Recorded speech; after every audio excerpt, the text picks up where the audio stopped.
representing the Philippines, the undefeated Herlan Gomez.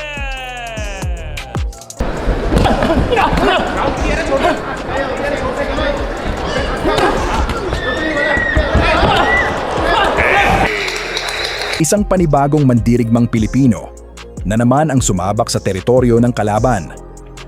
Mula sa Bacolod City, Negros Occidental, dala ang tapang, lakas, at pangarap ng sambayanang Pilipino. Narito ang tinaguriang Negros Hitman, Herlan Gomez. Ngayong Hulyo 20, 2026, haharapin niya sa loob ng Ryogoku Kokugikan sa Tokyo, Japan, ang isang mapanganib at teknikal na kalaban, si Katsuma Akitsugi. Hindi magiging madali ang misyon ng ating kababayan.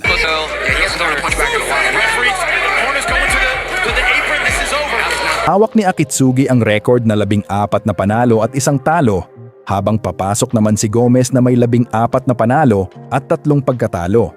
Pero alam nating lahat, mga kababayan, na ang record ay numero lamang kapag tumunog na ang kampana. Walang sariling crowd, walang home court advantage, at halos buong arena ay nasa panig ng kanyang kalaban. Ngunit para kay Herlan Gomez, hindi ito dahilan upang umurong.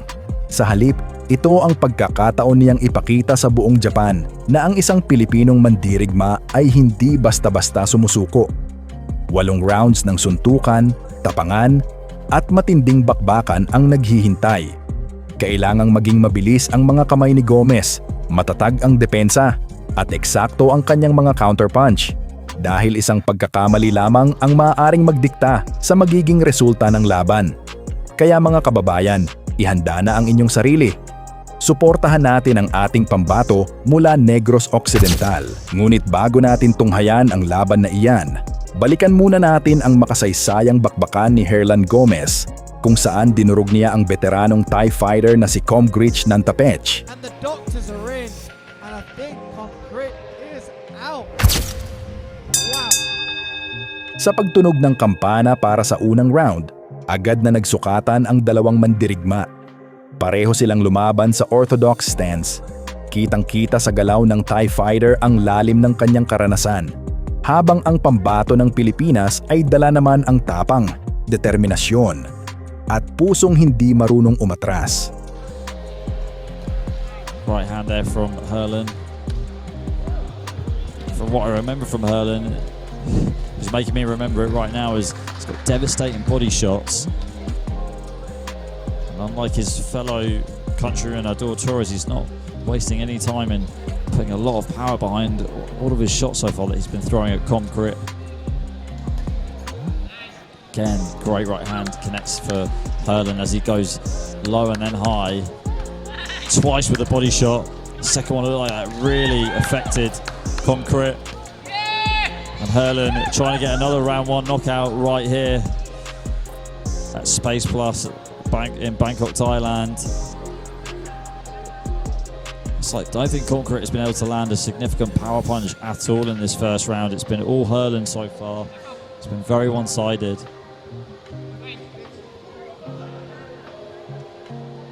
Concrete just taking his time, but just as soon as he tries to land his own shots, it looks like Herlan's just beating him to the punch. Uppercut right hand from Herlan. Jab down the middle from Herlan too. Left uppercut there from Herlan. Left hook to the body. Herlan chipping away with a jab, stabbing it straight into the face of Concrete. 1-2 and then uppercut there from Herlan.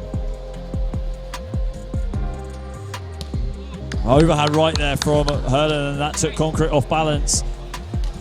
And again, Herlan putting on the pressure, again landing the right hand, and uppercut, right uppercut here from Herlan. And another thundering right hand from Herlan connects. Right hand and left hook there from Herlan, and Concrete is on the canvas, no surprise. We've got 30 seconds left in the round. It looks like Concrete is going to survive.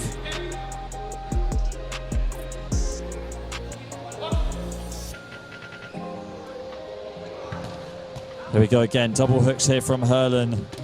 Right uppercut there, and for a second time, and that's it being waved off. Hernan Gomez is the new WBC Asia Silver Bantamweight champion and has another round 1 knockout on his record.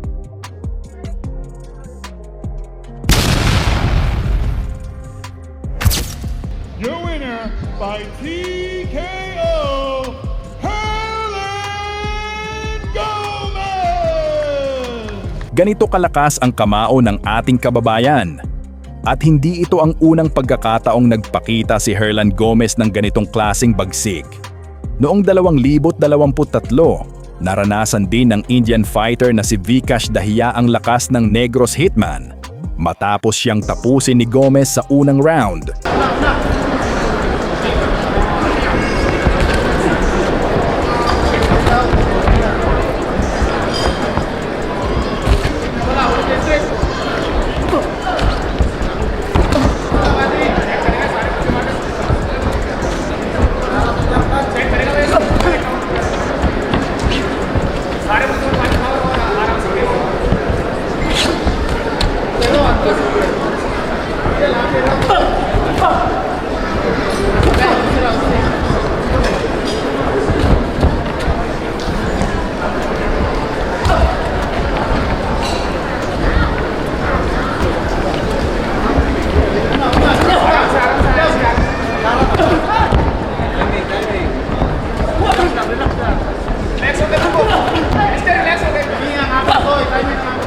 Unang round pa lamang, ipinatikim na agad ng ating kababayan ang bagsik ng kamaong Pilipino.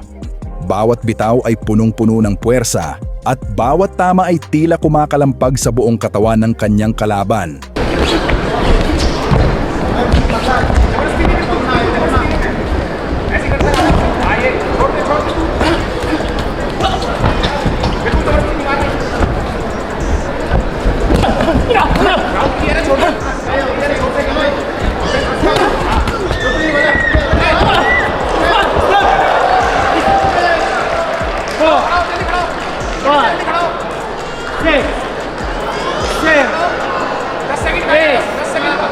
Come. Are you okay? At isang napakalakas na body shot ang dumapo sa bodega ni Vikash. Hindi kinaya ng Indian fighter ang matinding hagupit ng kamao ni Gomez at dito natuluyang natapos ang laban. Panalo ang ating kababayan, Hernan Negros Hitman Gomez via first round TKO.